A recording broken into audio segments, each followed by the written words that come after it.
How on panem would her family explain that to their business partners?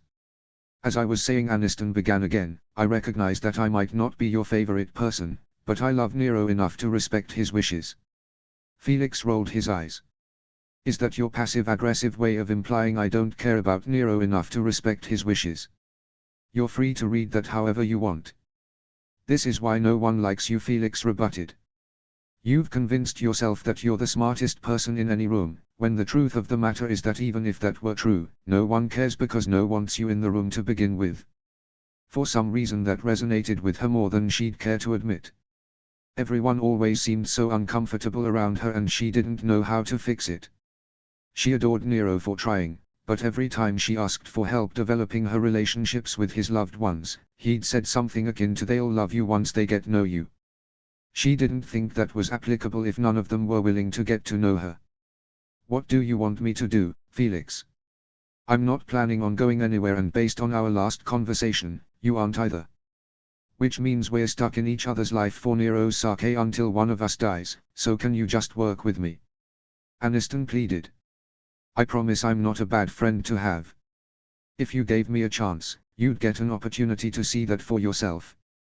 She realized halfway through her speech that if he wanted to end the whole thing, he could just kill her. But he wouldn't do that, right? Right.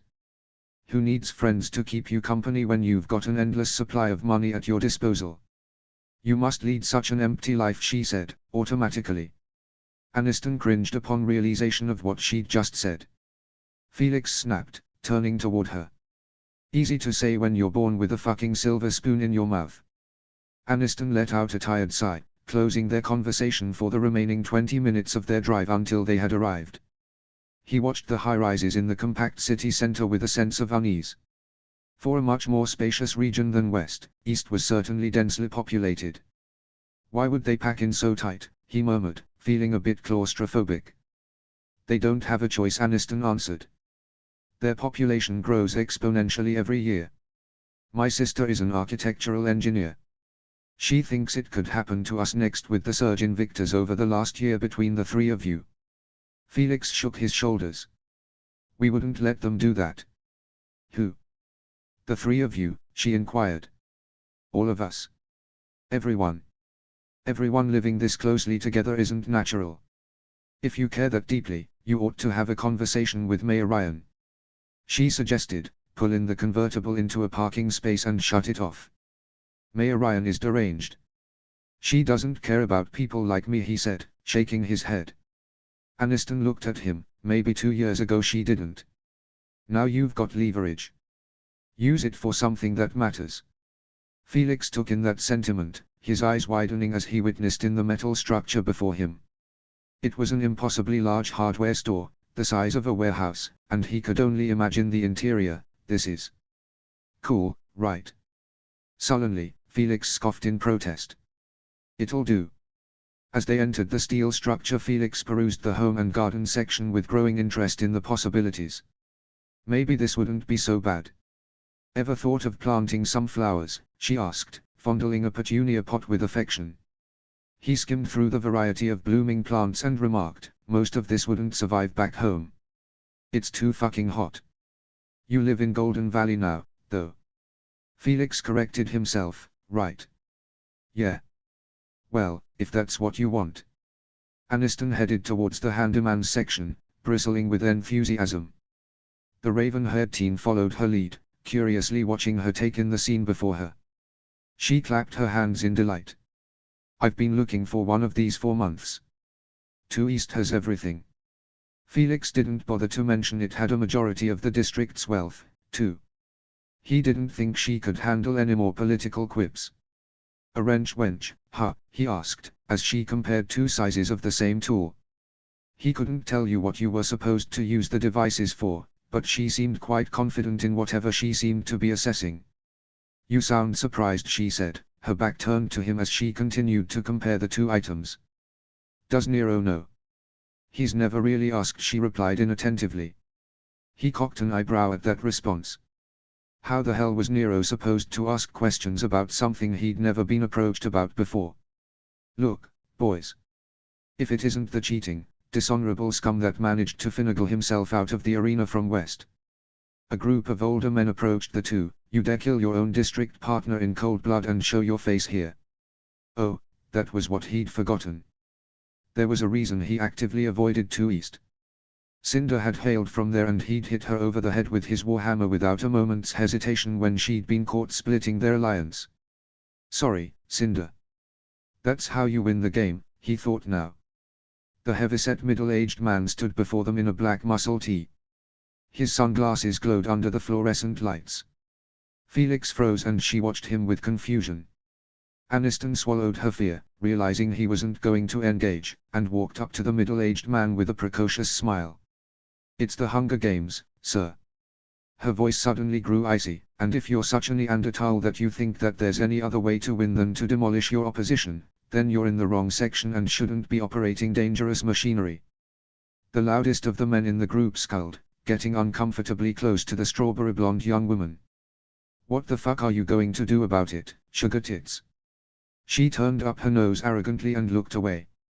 A small part of Felix wanted to say nothing and snatch the blonde girl away before she got herself into any more trouble, but a larger part wanted to see what she'd do. She'd always been such a thorn in his side that to watch her stand up for herself was a bit fascinating. What do you think? She asked, coolly. Aniston managed to deliver a rather intimidating glare to the men. Well, at least, it would have been intimidating if her stance hadn't been all wrong and she hadn't been wearing a pale yellow lace dress with a brighter yellow cardigan. What the hell, Felix thought. The man grabbed her arm with substantial force, effectively paralyzing her in fear, and knotting Felix's stomach with nerves. You were saying? Fuck. Felix's eyes darkened. Let her go, he said, with such coldness it was chilling. Fury seared his skin, but he worked to suppress it. What difference does it make to you? The man asked, stepping toward him. You clearly don't care how you treat a woman. We all watched you, boy. Felix smirked, coolly. Well, I guess that's my own problem to have. Unfortunately for you, I'm not taking heed from aged mediocrity. He then pulled Aniston away from the man and placed himself between them, immediately flipping him over with impressive force. The man's head hit the concrete and an increasingly bloody gash appeared in place. Let's go. Felix called. The 18-year-old girl didn't move, so with a harder edge, Felix repeated with a scowl. Now. Finally, he grabbed her wrist and forcefully pulled her from the men. After the two left the shop, he grabbed her shoulders and looked at her eye to eye with angry vulnerability. What the hell was that? The Felix Gray I know doesn't take other people's shit. To watch the spoiled princess use such perverse language would have amused him if it didn't remind him of how far he'd fallen. 6 months ago, he'd terrified her to the point of tears, and now she was defending him in the wake of others. He really had fallen.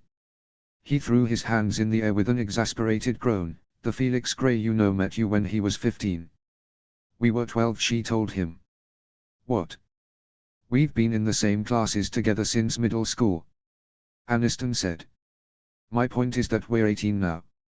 Do I look like I want to be shot by some bastard peacekeeper? And that was the moment the adrenaline wore off and she began to cry. She leaned into the steering wheel and sniffled, only managing to say, "You saved me." "You could have saved yourself if you'd have just walked away," he replied, unamused. "Thank you, for doing that." "You didn't have to," she said, wiping her eyes. She released a heavy breath. He sighed, "Not like me would have liked if I sent you home battered and broken." Aniston looked up from the steering wheel and glared at him. "All I've learned so far is that you never stand up for yourself when it counts. I'm not a threat to you, never have been, and you threatened to murder me. You've threatened to dismember me. But those men disrespected you and you just let them. Why would you ever let them get away with that?" She wasn't wrong, necessarily, but he'd have had any other messenger before this one. "As usual, the Wagner family is full of unwarranted insight," he scoffed.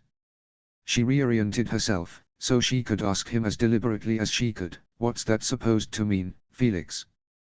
Please tell me what I could have done to deserve this level of vitriol. I can't fix things if you don't talk to me. I talk to you all the time." "Seriously, Felix?"